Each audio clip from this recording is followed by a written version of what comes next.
Ukraine just rained down hell. It launched one of its biggest ever drone strikes on locations in both occupied Crimea and Russia itself, dealing massive damage to multiple targets. This was an act of revenge for all the countless drone and missile bombardments Ukraine and its people have been forced to suffer for so long. Revenge for those innocent souls that have lost their lives and seen their homes reduced to rubble. It gave Russia a big dose of its own medicine, and the Kremlin will feel the impact of this attack for quite some time to come. The attack occurred in the early hours of October 6, with multiple Telegram channels rapidly sharing reports of fires and explosions in several locations. One of the channels tracking the situation was the pro-Ukraine outlet Crimean Wind, with its first post coming at 12:23 AM Ukrainian time. A powerful explosion occurred near the Saki Airfield in Novofedorovka, subscribers report. Additional posts soon followed, as the channel received more and more reports of explosions ringing out in the area surrounding Saki Airfield, which is a major airbase in the Crimean Peninsula. Once used by Ukraine, the base was taken over by Russian forces during the 2014 annexation of Crimea and has since been used by the Russian Naval Aviation Forces, who operate fleets of Sukhoi Su-24 bombers and Sukhoi Su-30 fighter jets, among other aircraft. Kyiv's forces have targeted the base on several occasions since the war began, like in August 2022 when Ukraine managed to wipe multiple Russian aircraft off the map, or in January 2024 when Kyiv launched Storm Shadow missiles at a command post in the area, killing a high-ranking Russian commander. Footage soon emerged from the scene, with the sound of gunfire ringing out in the background, but Saki Airfield was not the only target of this attack. As the night went on, additional reports of drone sightings and explosions came in from numerous other locations around Crimea, including Feodosia, Yevpatoria, and the village of Andriivka, not far from the Kazha Airfield, another important airbase occupied and operated by Russian forces in the Crimean Peninsula. Alarms rang out and Russian forces scrambled to activate their air defenses in a desperate bid to withstand the onslaught. Clearly, they weren't fast enough. With every passing minute, more reports flooded social media of explosions in various locations, and Crimean Wind continued to keep its countless followers informed and up to date on the events. At 1:50 AM, the channel revealed that a radar station had been struck at a military post near the Yevpatoria on Crimea's western coast. Minutes later, the channel posted again, this time sharing dramatic footage of a raging inferno in the Feodosia area on the southeast coast of the Crimean Peninsula. According to locals, drones struck an oil depot in the area, which was later revealed to be the Sea Oil Terminal, one of the biggest oil transshipment facilities in all of Crimea, with a total oil tank capacity of 250,000 cubic meters or more than 66 million gallons. Numerous videos posted to Telegram revealed the dramatic impact of this attack as raging flames filled the air and thick plumes of smoke blanketed the area. And just like Saki Airfield, the Sea Oil Terminal is a familiar target for Ukrainian forces. Kyiv struck this same location almost exactly 1 year ago, on October 7, 2024, as well as several additional times since the war began. According to the Telegram channel Dnipro Osint, previous attacks had already wiped out more than a dozen oil tanks located at this depot. In the city of Feodosia, one of the largest oil depots in Crimea was attacked. Fuel and lubricant tanks were hit. The oil depot has been attacked many times before, but after the previous strikes, only 22 of the 34 tanks remained intact. That number is now likely to be even lower, as the size of the fires in the videos suggest that at least several oil tanks were successfully hit, sending countless gallons of oil quite literally up in smoke and making Russia's ongoing fuel crisis even worse. The attack was said to be so devastating that the glow from the fire could be seen around 20 miles away, according to Crimean Wind. The channel also reported that trains were being hastily redirected away from the city as Russian officials feared further strikes. Later that night, the authorities also shut down a major highway, with Crimean Wind writing, "The Russian Ministry of Emergency Situations has closed the Kerch Highway, which runs near the burning oil depot in Feodosia." It's worth noting too that this particular depot is of great importance to the Kremlin's war machine. Its strategic location makes it a vital logistical facility in terms of supplying fuel to military forces along the front lines. Now, with fires raging, Russian forces are likely to face even more shortages and delays, weakening their frontline offensives and making it even more challenging to gain ground. And the night only got worse for Russia from there. As flames licked the skies above Feodosia, additional alarms began to ring out in Sevastopol, the largest city in the Crimean Peninsula and the home base for Russia's Black Sea Fleet. Reports of multiple explosions soon followed in several different districts, and while no further details have yet emerged, it's likely that drones dealt at least some damage to important Russian assets or infrastructure in this area as well. However, it wasn't only in occupied Crimea that Ukraine's weapons struck their targets. This massive Ukrainian attack also extended over the border and into Russia itself, with fires and explosions reported at several additional locations. Locations like Dzerzhinsk, an industrial city situated east of Moscow in the Nizhny Novgorod region. There, the buzzing sound of drones filled the air, followed by explosions and a huge fire at a local manufacturing plant. More specifically, it's believed that the target of this attack was the Sverdlov facility, operated by one of Russia's biggest industrial explosives manufacturers. Local residents reported that a large fire broke out at this location. Despite the best efforts of Russian mobile fire units, who could be seen in some of the clips scanning the skies with searchlights to try and identify and take out incoming drones before they can deal any additional damage. This, once again, was not a new target for Ukraine. Kyiv's forces have struck this exact location before, most notably in April of last year, with strike drones dealing massive damage to two of the facility's production workshops and an overhead pipeline. Another attack followed in October 2024, with several dozen Ukrainian strike drones dispatched to disrupt operations at the plant, which has been included on EU and US sanctions lists since 2023 due to its involvement in producing bombs, anti-tank guided missile warheads, and warheads for air defense systems. The facility is also reported to produce chemicals used in artillery ammunition and other highly destructive explosives, making it a valuable and vital cog in the Russian war machine.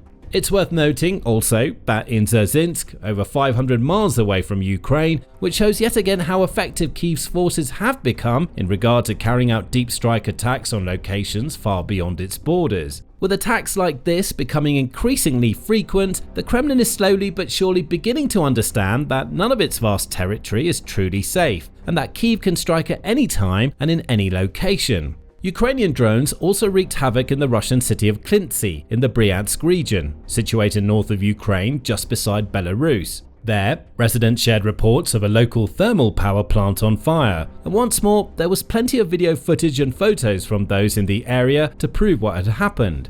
The news outlet Astra reported the situation on Telegram, writing, "A thermal power plant in Kyiv, Bryansk Oblast was attacked, local residents and Ukrainian public groups report, publishing footage allegedly from the scene."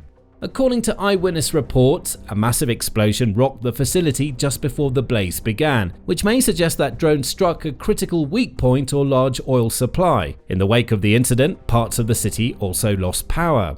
And speaking of power cuts, another one occurred in the Belgorod region of Russia, affecting tens of thousands of residents. Once more, this was the work of Ukraine's drones, which reportedly targeted the nearby Luch substation. As reported by Crimean Wind and confirmed by the region's governor, Vyacheslav Gladkov. Suddenly, after the sounds of explosions, power went out in the southern and central parts of Belgorod. Water supply disruptions also began. And for some reason the Luch substation caught fire. Governor Gladkov confirmed damage to the power grid in Belgorod following the shelling. He scheduled an emergency government meeting. The governor acknowledged that around 40,000 people were without power after the overnight attack, with emergency crews on site to restore the supply. Footage captured by locals actually shows the moment the power goes out, with dozens of streetlights and lights and windows suddenly going dark all in the blink of an eye. The Russian Defense Ministry acknowledged the extraordinary size and scale of this attack, claiming to have downed more than 250 Ukrainian drones in total, including 62 above the Black Sea, 40 over Crimea, 34 over Kursk, 30 over Belgorod, 20 in the Nizhny Novgorod area, 17 more in Voronezh, 11 above Krasnodar Krai, and several more in the skies over Bryansk, Tula, Vladimir, and other regions. While official numbers or statistics that come from the Kremlin can't be fully trusted, there's no doubt at all that this was one of Ukraine's biggest and most impactful drone attacks of the war so far, and there's piles of evidence that back that up. All across Russian and Ukrainian social media channels, images and videos show the full extent of the devastation, with numerous incidents of fires and explosions, with smoke in the sky and debris on the ground. The fires will demand huge effort and time to put out, and only then will the real impact of this attack be revealed. But it's likely that Russia will face massive repair jobs at several key facilities, with its fuel and military production capabilities both taking big hits. Ukraine's big revenge strike came mere hours after Russia had launched yet another devastating drone and missile bombardment at multiple targets, with a large number of drones focused on the city of Lviv, situated in western Ukraine, less than 50 miles from the border with Poland. There, 4 people, all of the same family, were killed, including a 15-year-old girl in the small suburban village of Lapayivka.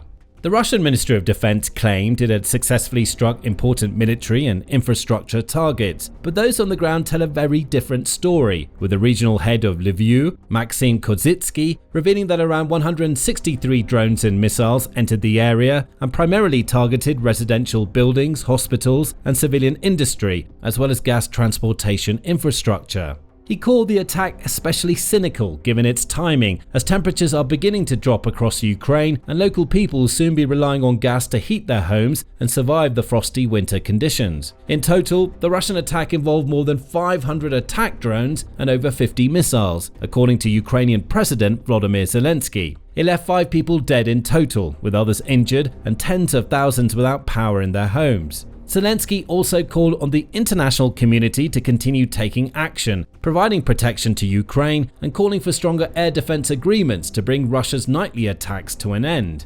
We need more protection and faster implementation of all defense agreements, especially on air defense, to deprive this aerial terror of any meaning. A unilateral ceasefire in the skies is possible, and it's precisely that which could open the way to real diplomacy. Comparing these two attacks, which both occurred within the same 24-hour window, reveals the massive difference between Russia and Ukraine when it comes to tactics and strategy. As always, Russia relied on a brute force approach, launching a massive amounts of drones and missiles towards disparate targets far and wide across Ukraine. Its weapons dealt some damage to important infrastructure, but largely focused on civilian targets, killing innocent people who posed the country no threat whatsoever. Yet again, Russia proves that its main tactics revolve around striking fear into its opposition and overwhelming them with numerical superiority. However, while the effects of its attack are tragic, as innocent people have yet again been killed, Ukraine has not reportedly suffered any major military losses. It hasn't seen military bases or airfields catch fire, for example, like Russia has. Meanwhile, Kyiv's attacks on Crimea and Russian locations is dramatically more impactful from a military point of view. By targeting places like the Saki Airfield, Sea Oil Terminal in Feodosia, and Sverdlov production plant in Dzerzhinsk, Ukraine's forces are systematically wiping out critical pieces of Russian military infrastructure. Over the course of a single night, they wiped out a massive amount of oil, as well as possibly destroying aircraft at Saki and putting a bomb-making plant out of action, at least temporarily.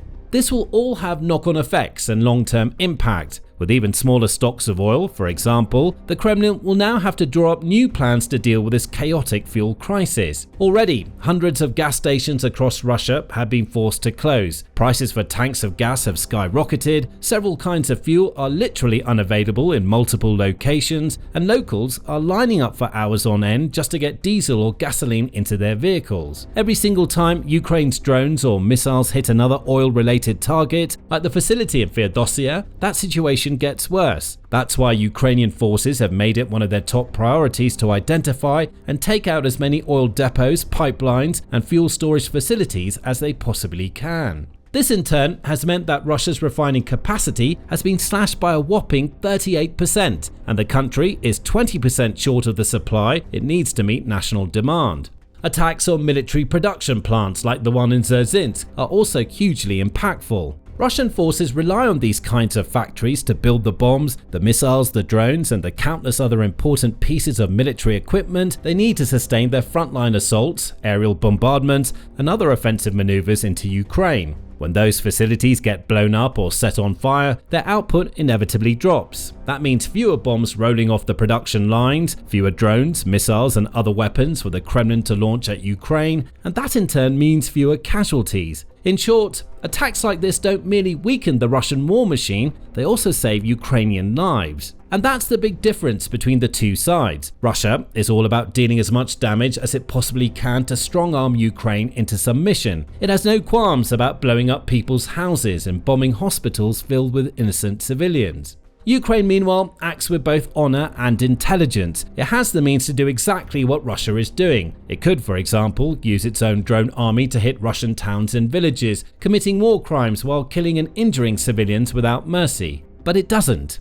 It takes the high ground and opts for a significantly more intelligent and strategically sound approach, hitting the Kremlin where it hurts the most and taking out the targets that keep the Russian economy going and the war machine running. The logic behind this is clear for all to see. If Ukraine can deal enough damage to Russia's most important pieces of infrastructure, it will eventually become impossible for the Kremlin to keep the conflict going. The country's economy will be too weak to sustain the war chest. Its domestic troubles, like the fuel crisis and massive labor shortage, will become too big to ignore. Bit by bit, the war is being brought home to Russia, and people across the country are waking up to the reality of this conflict. They're feeling the effects as they find themselves struggling to afford everyday essentials, or finding that their local gas station suddenly has strict limits about how much fuel they're allowed to buy. Those living in areas close to key military locations are also seeing the impact of Ukraine's attacks firsthand, witnessing the sights and sounds of drones flying overhead, explosions sounding out, and raging infernos bursting into life at nearby infrastructure sites. Slowly but surely, more and more of those same Russian people are growing resentful and frustrated that the war is still going on. And even high up the chain of command, officials, generals, and other high-ranking Russian figures are equally getting tired of a war that appears to have no end in sight and a leadership that refuses to make any adjustments to its approach. The pressure is rising on the Russian president, Vladimir Putin, and perhaps it will ultimately become too much to bear. As he watches his country burn and his economy plummet, even the proud and self-assured Putin may be starting to feel the faintest twinge of regret for his reckless actions. Now, learn more about Putin's latest problems in our deep dive look at how Russia is set to run out of not just tanks, but artillery, manpower, and other critical military resources, and may be forced to wave the white flag as early as 2026. Or for a more detailed look at the growing levels of dissent among Russian generals and the wider public, watch this video exploring how even hardline Russian nationalists and military bloggers are admitting that Russia has zero chance of winning this war. And finally, make sure to subscribe to our trusted channel too, so you can stay in the know about everything that's happening in the Russia-Ukraine war and other significant conflicts around the world.